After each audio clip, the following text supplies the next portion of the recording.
everyone. I'm Rosie Ward, and this is Show Up as a Leader. Let me tell you, you are going to love today's episode where I talk to the fabulous, human, real Kristen Hadeed. Kristen Hadeed is the founder of Student Made, a successful cleaning company that has employed thousands of students over the last decade and is known for building the next generation of leaders. Yes, you heard me, a cleaning company that focuses on building the next generation of leaders.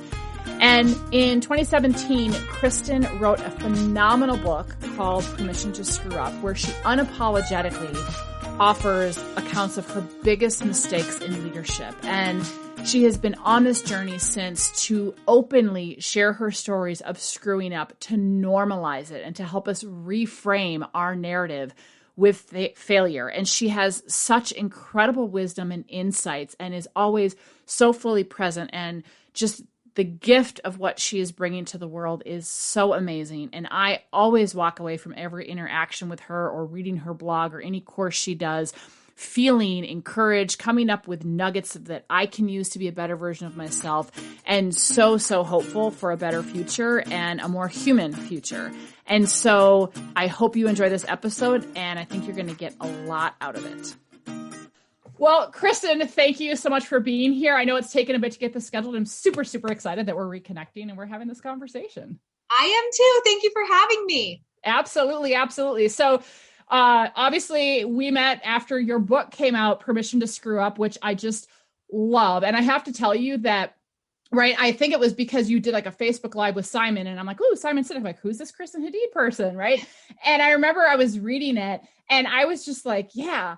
And I'm like, I love it. She's so real. She's so human. We need more people like this. And what I love, and I want to kick this off, is this is like, it's going to be weird reading back to you, right? But what I highlighted in your book, which is at the very end, you said, my speeches were about the lessons I learned, not how I learned them. My blog posts were full of advice for young entrepreneurs, but said nothing about what it took for me to figure that stuff out. Everything out of my mouth was about what my company had done well. I was just telling the kind of story people expect to hear from an entrepreneur who's experienced some success. The neat, clean, uncomplicated, polished part. The side I thought everyone wanted to hear, the only side I wanted to talk about, right? And I love that because... my favorite paragraph. It is. Well, and you know what? Your book is the antithesis. And I would say since then, and what I so appreciate about what you do is you're normalizing it for us to be freaking human, because we're going to fall down. We're going to screw up. And I just love that. And so I think, could you just share a little bit about what brought you to the spot of saying, you know what, I'm just going to put it out there and I'm going to be real and I'm going to advocate for humanity by modeling it. Like kind of what got you to this spot, and what have you been doing to really try to help others normalize this too?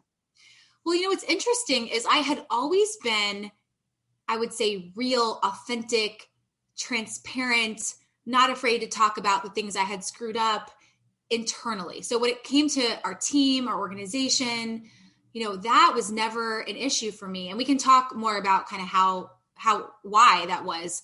When it came to the outside world, when it came to what I talked about outside of the company, it was really hard to be honest and real. And I think part of it is I would go to networking events where I would meet other entrepreneurs and leaders, and I would ask, how are things going for you? And the answer was always, it's going great, and then I would think, what's wrong with me? Because it's not going great for me. I'm screwing a lot up and this is really hard. And then I would read books, and trust me, I have found so many of my mentors in books. I have read incredible books. And also, I didn't really find books that told me it was okay to screw up in the middle. A lot of it is, okay, here are the screw ups I made at the beginning of my journey, and then I figured it out. And I was still screwing up. So I couldn't figure out, is this normal? Am I cut out to be an entrepreneur? And when I was writing the book, I wrote about success. I wrote about all the things that Student Made had done well, all the, as you said, the lessons we learned, but not so much how we learned them. And it just felt empty. And I went to dinner, it was with Simon Sinek, and we were talking about the book. And I remember asking him, how do you know if you're writing the right book? And I will never forget, he said, the right book is the one that is the hardest to write. So then I started to think about what would make this hard. And at the time, I was going through some really big challenges in the organization. We were in the process of selling a location of ours that wasn't working due to my poor decisions as a leader. And I was also in the process of saying goodbye to someone on the team who had been with us for over 8 years, who was my right-hand person, who decided to leave the company. It was such it felt like grieving. And these things were happening in that time. And I thought, what if I wrote about this? And it felt really raw because it was happening in the moment. And I decided, I'm going to write about all the things that aren't working. And I'm going to write the book that I wish that I would have found on the shelf that would have made me feel like it's okay and it's normal. And once the book came out, we started hearing from people. Here's what I've screwed up. And, and so what I realized is when we can openly share our screw ups, not only do we give ourselves permission to be human, but we actually give permission to others too. Yeah. I love that. And that's so, so true. And it's funny as you say that, because I have to say that when we were writing our second book, Rehumanizing the Workplace, you were an inspiration in that. When we were writing it, I realized like our first book was great and I'm super, super proud of it, but it was very much like tell the stories of our clients. And it was very, there was no of us in it. It was very much kind of a how-to book. And this book, God Love Conscious Capitalism Press, as publishers, they poked the bear, so to speak. And they were like, that's great, but what about you? And I want to hear more about you. And I was like, oh, and I was thinking about you and I'm writing this stuff. I'm like, do I really want to share this with people? And I was like, all right. And, and I didn't even have the filtered language and stuff. And it was scary because you're like, I'm putting this out there and you don't know what people are going to think. But the response has been, oh my God, I could totally see that moment. And oh my God, I was like pissed off with you or I was crying with you. And people see themselves. We see ourselves in other people's stories. And I think we forget that. And I would even say myself, as much as I know that, I was like, oh yeah, okay. It's hard. It's hard.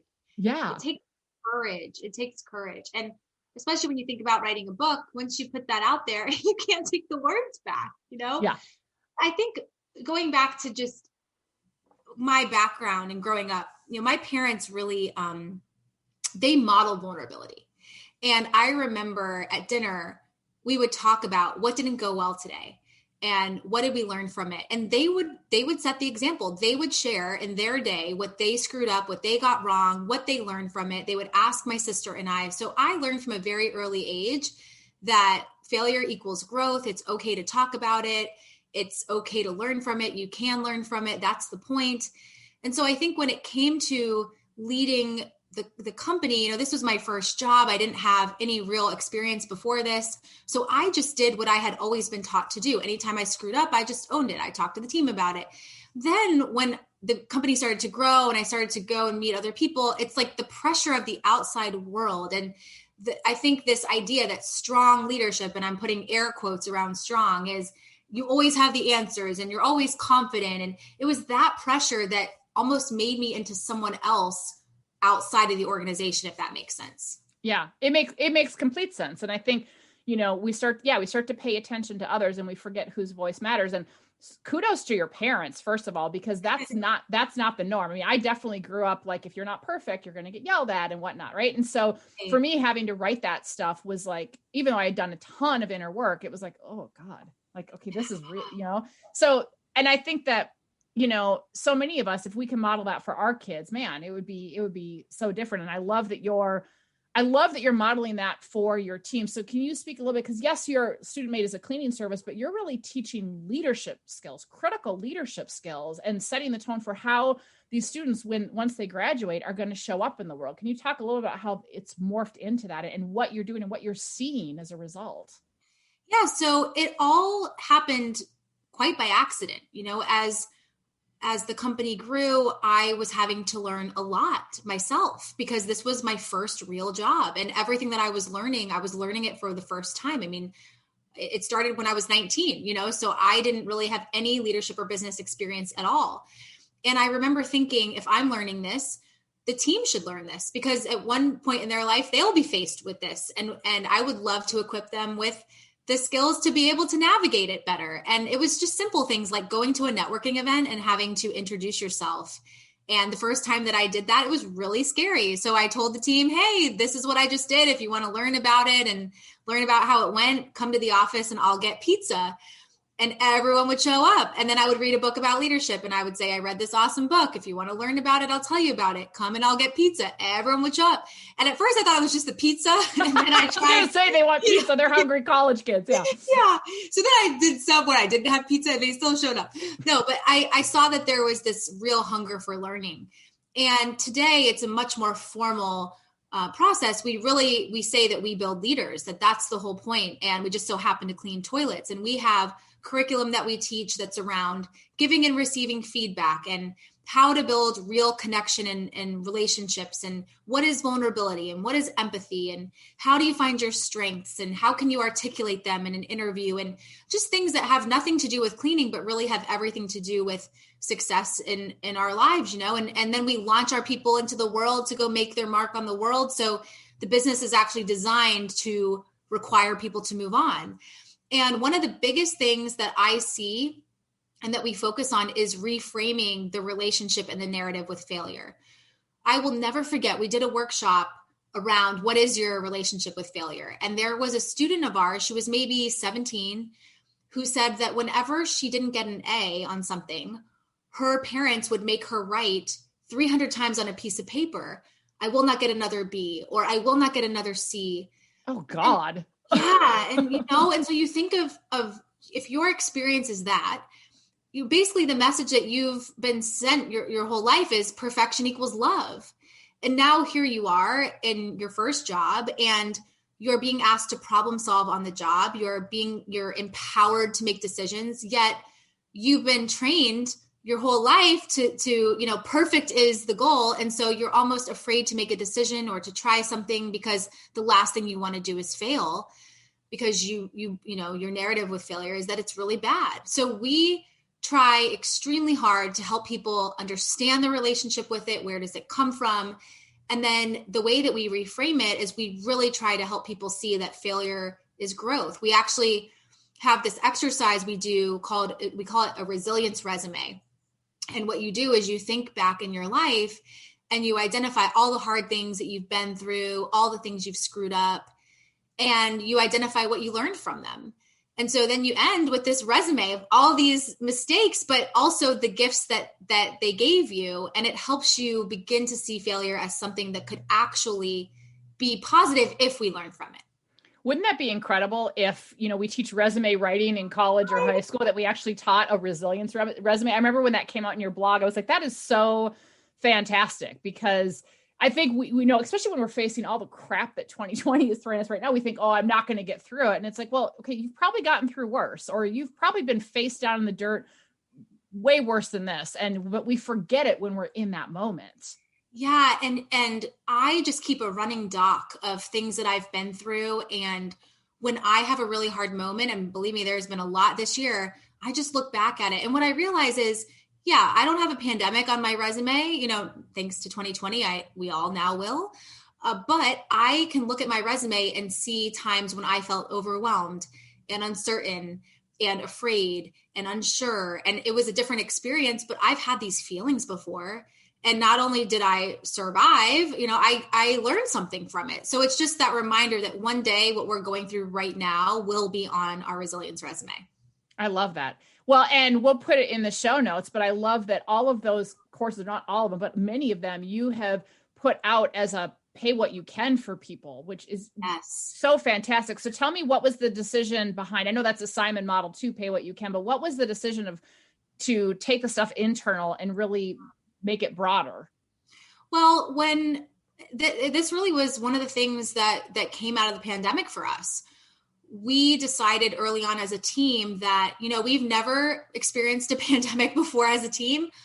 We're going to do the best that we can. And we are going to show people what we're doing and how we're doing it, in case we can hope, if there's any way that we can help in that, we just really wanted to serve. So we started to think about what are all the things that have equipped us to be able to navigate a time like this. And we just made a list of like things like the resilience resume, these things we do internally that have really contributed to us being a more resilient team, a more trusting team, so that when you're faced with adversity, you have a better time navigating that. And we just decided to make all of it public, and all of it is pay what you can. And if you can only pay $0, that's okay. We want everyone to have it. And we've also started doing something where we go live every Wednesday. If you want to join, it's every Wednesday at 11 a.m. Eastern. And the team actually is on with me. And we talk about challenges over the last week, things that we've learned, and we open it up for other people to share. So we just really, we've enjoyed this, like, we're all experiencing this maybe in a different way, but we are also in this pandemic together, and let's learn from each other. And that's been, I think, one of the greatest gifts that's come out of this for us. I love that so much. And we will for sure put the links in the show notes. So let me ask you this, because you've been very open about writing this. And your latest blog that came out this week, I'm like, yep, I resonate with that, right? Of like overscheduling yourself which is why we rescheduled this podcast, right? But I appreciate that. It's oh my gosh, I've taken on more than I can chew. I'm, getting very task focused. I'm getting burnt out, whatever it is, and hitting that reset. When you think about kind of 2020 and all that you've been through from a business standpoint, but also personally, what are some of the biggest things you've been learning about yourself this year? Oh, crisis has a way of just shaking you and reminding you of what matters and what is important and what doesn't matter. And I have had several of those moments where I just realized that the things that I thought were important aren't actually, and becoming more connected to the things that actually really matter. And I think first for me was when everything stopped. I used to travel a lot. I mean, I was doing anywhere from 80 to 100 in-person type events a year. And now here we are, and everything has moved to virtual. And it's like, wait a minute, I don't have to pack a suitcase. I don't have to go somewhere. And then I started to think, how was my life sustainable before? How was I doing that? I mean, there were times where I was away from home for 3 weeks, and that's not okay, and I don't think that I would have stopped had this not happened. And I kind of needed that. And then what happened is I went into extreme, we have to survive and thrive in this pandemic mode. And I thought that strong leadership was working 70 to 80 hours a week, spending every waking moment on the business and the team and supporting and helping in any way I could. And that led me to a point of complete overextension. And the blog that you're referencing is my fiance, whom I love and have been with for 7 years, stopped me one day and he said, I'm just having trouble understanding something. Are you unhappy with me, or are you just unhappy? And I was like, what are you talking ouch. about? Yeah. I'm so happy with you. But I was unhappy because I was at this point where I was just so burned out and so overextended. And it was now not only affecting me, it was affecting him. And the team even gave me feedback. You seem on edge. You seem a little intense. You seem almost resentful of the business. So if we don't set boundaries, if we don't learn to say no, if we don't, manage our energy, it can have a catastrophic effect on not just us, but the people we love and the people that are in our care. So I've really been that I think has been the biggest thing that's come out of this for me, just setting boundaries. And, you don't get a redo. So making sure that the time I have with people, that I'm all in, I'm intentional, and I'm present, and I'm showing up as my best, which takes managing my energy in order to do that. Yeah.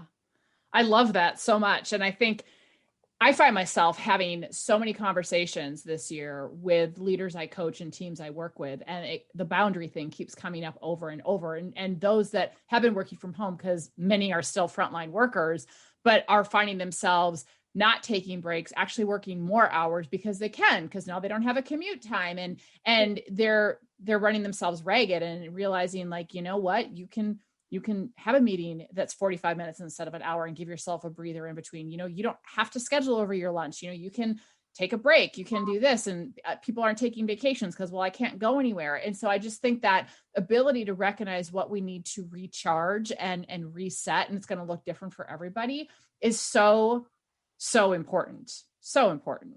It's so important. And I have to share this story. This is actually a sad story. It's an important story though.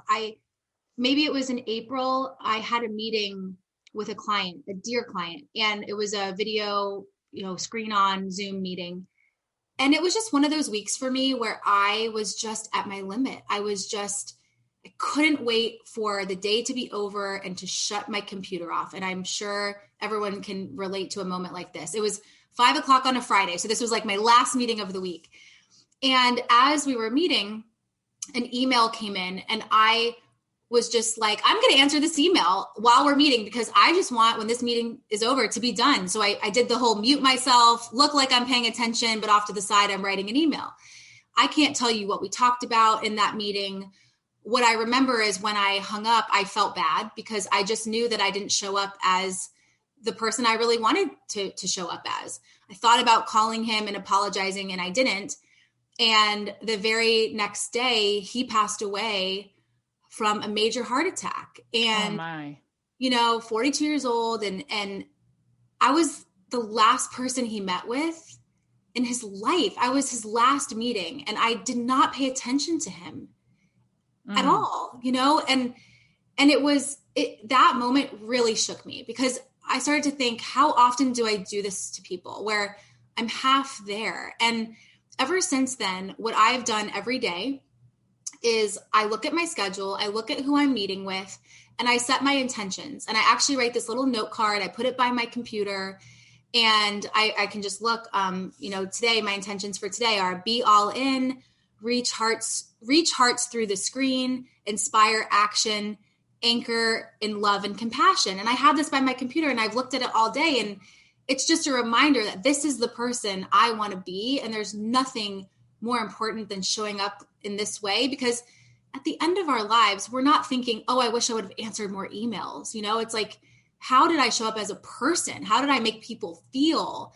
And these are the things that matter more than anything. So I think it's like, how do we, in terms of work, it's like you think about overscheduling ourselves. And let's say you have a meeting that ends at 2:00 and you have another meeting that starts at 2:00. How is that possible? How can you leave at 2:00, start at 2:00 and show up intentionally and be present? So it's what you said, ending the meeting 15 minutes early to give yourself that buffer time. I love that. Isn't it I'm probably going to botch the quote, but isn't it a Maya Angelou quote that's something like, people will forget what you did, or what you said, but they'll never forget how you made them feel. Yep. And I love that. Because I regularly will say to teams and groups we work with that giving someone, even in a virtual environment, the gift of your full presence is a true blessing, because we don't do it enough. Yeah. And I think about times when my son, you talk about the people closest to us, like your team or, your fiance. I remember, when my son was 3 and he'd be doing things like put away your phone. And I'm like, oh, you just think about how like I could be spending, and so it's funny because we got these new little puppies, and I'm even not that they know, but I'm like, no, I'm not going to sit here on my phone while the puppies are on my lap. Like, these little puppies, they're not going to be puppies forever. Right. Yeah. Like I'm trying to be like, even my fur babies are going to get my phone. Yeah. They have feelings too. Yeah. Right? Love it. Yeah. I love that so much. Well, so you're really open about this. And so this is a question that I like to ask all of my guests. What's a self-limiting story that you regularly tell yourself? And then when it shows up, how do you move beyond it so that you can still show up as a leader? Well, I have so many. I've had to do a lot of work in this area. So let me think about the one I'd like to share. Well, one that I feel I've had to really work through this year more than ever is this idea that I'm responsible for people's emotions.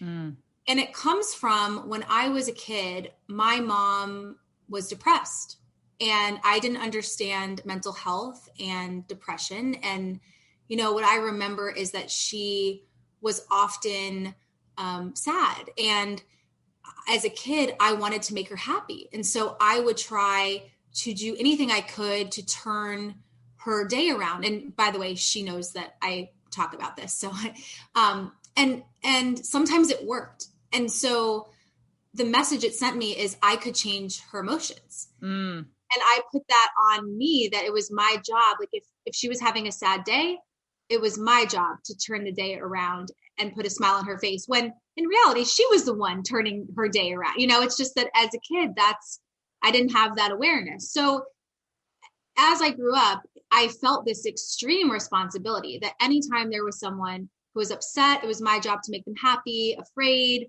my job to make them feel safe.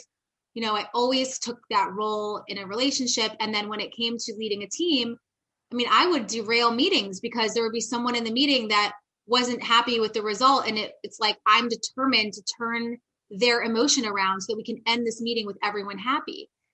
And it's not my responsibility. It's my responsibility to create a safe and loving and caring environment. Empathy is about allowing people to feel the way they feel and not trying to change it, just validating how people feel.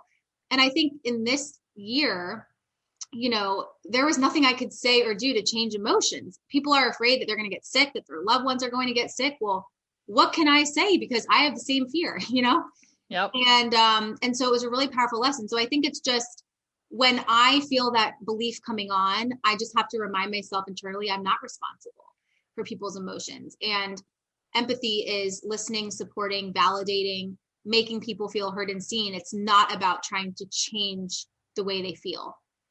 I think so many people do that. We take on a burden or responsibility. And what I so appreciate about what you share, Kristen, which gets into some of the work that we do with Bob Keegan and Lisa Leahy's Immunity to Change. But I think we forget that we all form this narrative in childhood. And it could be something as simple like there was nothing traumatic that happened to you, right? I have a parent who has depression, and I kind of saw that, if I try to make him happy once in a while, it worked. And we create this self-imposed burden. Like we do that all the time as kids. And certainly in my case, it was, if I got yelled at when I messed up, a lot of parents do that. It's it's fine. Right. But I created a narrative of, oh my gosh, if I'm not perfect, I get yelled at, AKA I'm not lovable. Like we create these synapses and these leaps, and we do it on a brain that, we have to be honest, in childhood, first of all, it's not a fully developed, right? We don't have the logical reasoning but we create these filters, and then it just gets reaffirmed. And what we don't realize is we carry that crap into adulthood. And so a lot of the work that I do is trying to help people identify that narrative and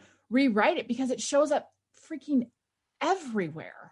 It really does. And do you know Byron Katie? I don't. Mm-mm. I love her work. She does a lot of work in this space, and she has this practice. It's called the method, I believe. And it's a series of questions that you can ask yourself when you feel a limiting belief popping up. And one of them is that true? It's just a very simple question, but is that true? And is it really true? And then this is my favorite question. What else could be true? And I think it's powerful because when you're a child, you cling on to this one narrative, this one perspective, this one belief. And then you begin to think, well, wait a minute, there could have been a lot of other truths. And I just happened to hang on to this one. And so I think that can help us in releasing it. Yeah. I also like to ask, if I'm so sure that I'm holding on to the truth of some narrative, I also like to say, how might I be wrong about this? Love it. Yeah, great. So I'm sure there's tons of these, but this is kind of a twofold question. What's one impactful way that you are showing up as a leader at work, and then also in your professional life? Because we really talk about, we have an opportunity to show up as a leader, period, in our lives. And so what's one way that you're showing up as a leader at work, and then one way in your personal life, or maybe they're one and the same? Well, as a leader, I am trying to, and as a leader with a team and at work, I am really leaning into authenticity more than I ever have. And I'm not saying that I've been dishonest in the past. I want to be more, it's okay to feel unproductive.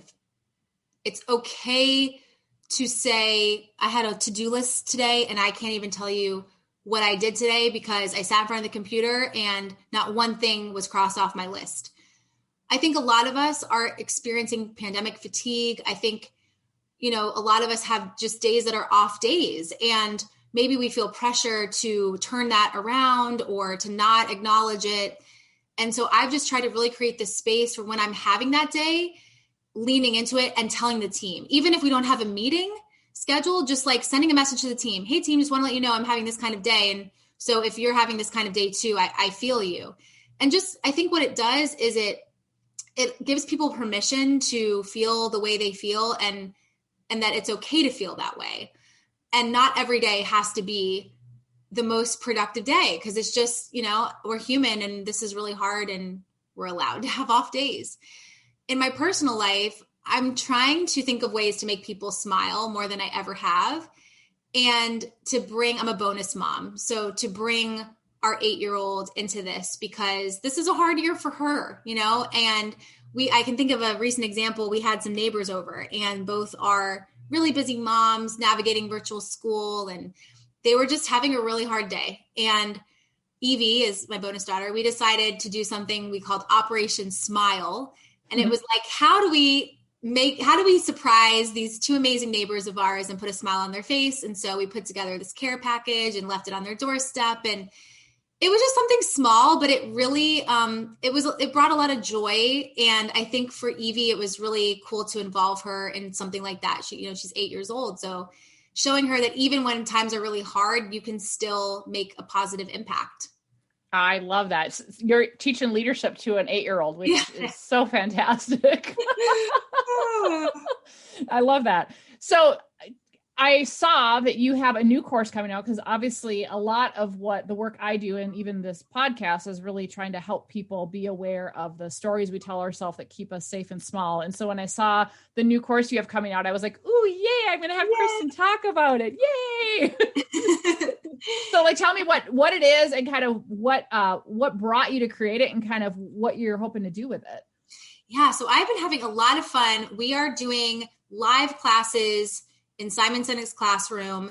And I've done a variety of topics like how to build connection and trust in relationships from behind a screen and a class about feedback. And so I was just trying to think of what is something that would be a topic that would help us now and also always. And this idea of identifying the narratives we have that are limiting. And I think when it comes to a limiting belief, part of the belief is good because it got us to where we are. For example, if your belief is I have to work hard, probably for a part of your life, that was a really good belief to have because it got you to wherever you are in your career. But then at some point that narrative can become limiting. And so the question is just when do these beliefs and narratives that we have, when do they become limiting? And how do we learn to reframe them so that they're not in the way of us reaching our potential? So the class is designed to help people identify the narratives they have, the one that is the most limiting, and then how to reframe it so that it's actually a belief that fuels us forward. So that starts, I think I'll be teaching like 1 or 2 of those classes a month. And the first one kicks off in November. That's so cool. That's so cool. And we'll put that in the show notes too. But I was like, oh, yay. And people come together from all over the world. And, I have a great friend, her name's Jen Waldman, who asked this really powerful question. How do you make virtual so good that it would be disappointing in person? I just love that. How do you make virtual so good that it would be disappointing in person? And so one of the things I've loved about these classes is you really get to meet people from all over the world. It's like, how often would, we're not going to all fly somewhere for a 90-minute class. So I just think there are a lot of opportunities in the virtual space to connect with people who we never would have connected with before this. Absolutely. Absolutely. Well, and I know that people can get Zoom fatigue, but I know that our business prior to COVID, we relied on Zoom, and there was so many wonderful people in our, what we call our Paradigm Pioneer community that I feel like, and then when we met them for the first time at the Fusion 2.0 conference in person, you're like, oh, you're taller than I thought, or, oh, whatever. Yeah. You give them hugs. You're like, I feel like I know you really well, but it's, oh, this is the first time we've actually met in person. Really? And then you realize, so it is possible to build solid relationships through the screen. It takes, I don't know if it takes a different level of intentionality because I feel like you have to be fully present in person too. So yes. I don't know, but that's awesome. That's so fantastic. Yay. Well, so, I know that you're game for this. So I always like to have a rapid fire set of questions to just show the human side of guests. And you're always very human. And I love that you're normalizing being human for people, because I think the more of us that do that, when we're feeling like you said, like, oh, I can't screw up, or, oh, I can't, fail, or I can't do this, or I can't do that. And you see other people doing it, you realize, no, like people need oh, thank you. I needed that. It's okay. I'm not a freak, or I'm not strange, or whatnot. So I just so appreciate that.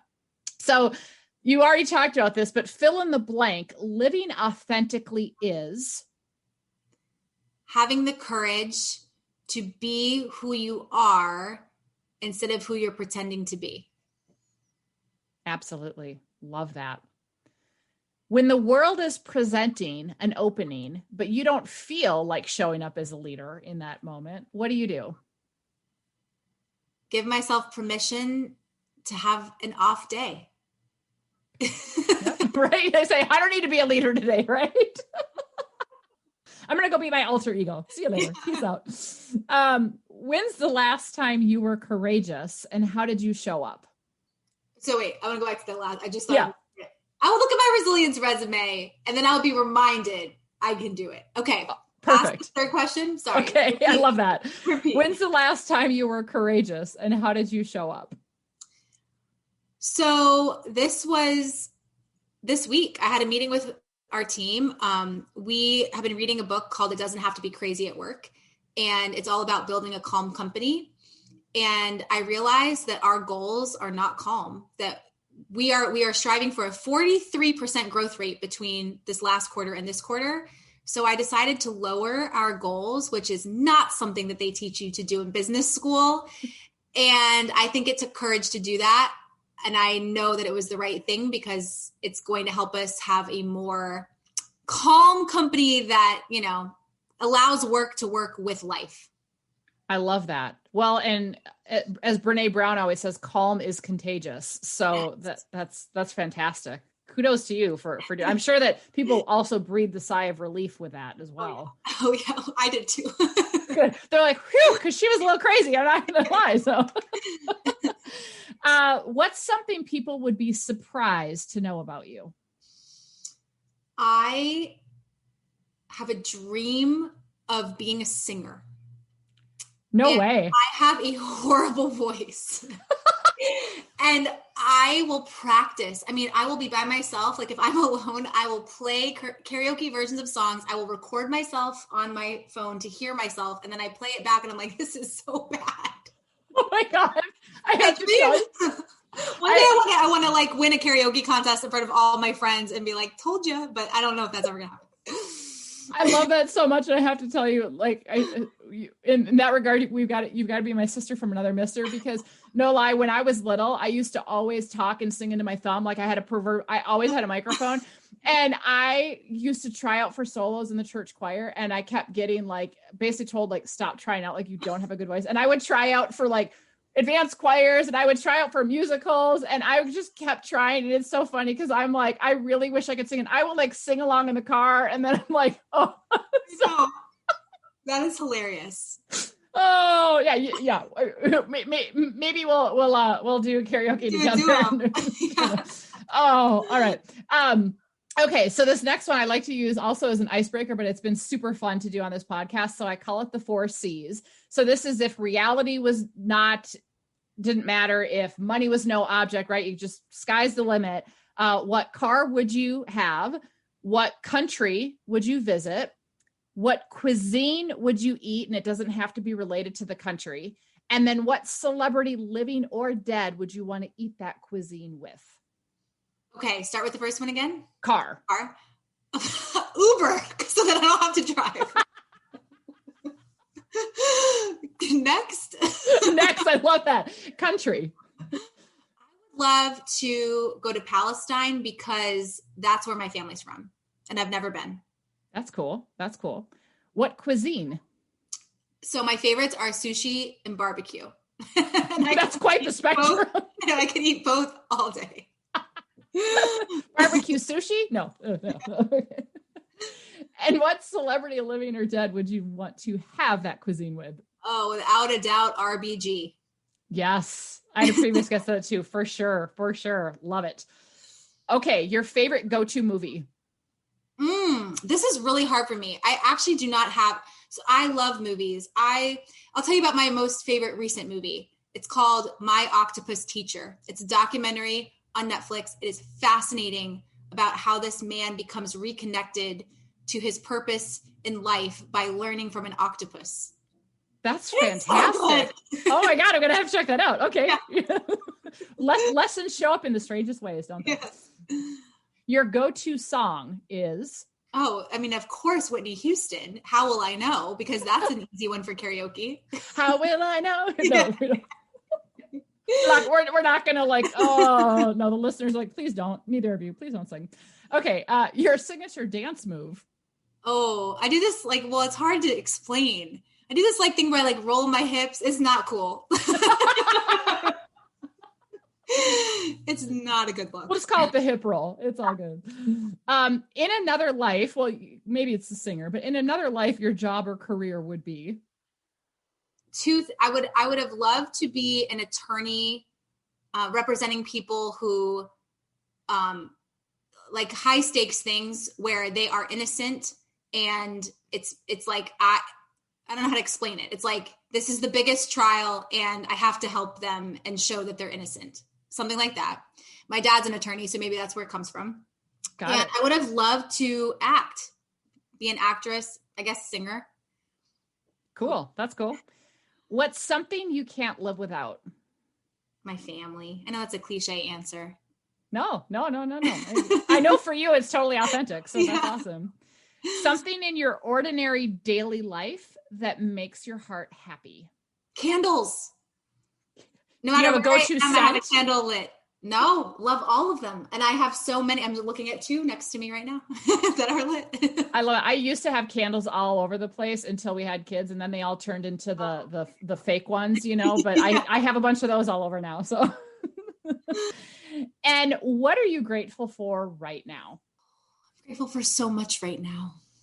I'm grateful for my health and the health of my family. Yeah. I think, in this pandemic, if we can have that's huge, right? Everything. Yeah. Oh, well, I know that your time's been precious and you've been setting boundaries. And so I am so glad for all you're doing and just everything you keep putting out in the world to help others normalize their screw ups and their humanity. I just think you're an inspiration to so many people. And I enjoy getting your blog every week and going, oh, what does Kristen have to say this time? And I have to share with you that you remember, I remember one of your blogs that you were talking about, instead of profit, you call it difference dollars. Mm-hmm. And in my podcast where I interviewed Lynn Swift and Alexander McCoben, I said that and she's like, oh, I love that. And she wrote it down. So I have to tell you, you inspired Lynn Swift. So I love it. Oh, well, thank you for inviting me to do this.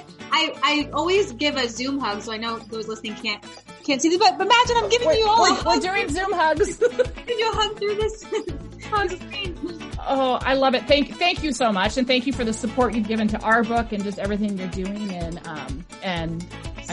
I'm excited to just keep watching you and keep supporting you and connecting with you. And one day we'll have another Fusion 2.0 conference and we can be back in person, but I love that. Oh, so awesome. Well, thank you so much. Thank you so much for listening to Show Up as a Leader. If you haven't yet subscribed, you can find us on Apple Podcasts, Spotify, or anywhere else you get your podcasts. I'm Rosie Ward, and you can find me online at drrosieward.com, where you'll be able to sign up for my newsletter, check out the books I'm reading, and hear from the people I'm talking to. You can also get more information on what I'm up to professionally, including my coaching and speaking services. You can also find me on LinkedIn at rward, Facebook and Instagram at Dr. Rosie Ward, or email me at rosie@drrosieward.com. And I just want to remind you to remember that you have the choice every day to show up as a leader. So choose courage over comfort, embrace your humanity, and never, ever dull your sparkle. Take care, everyone.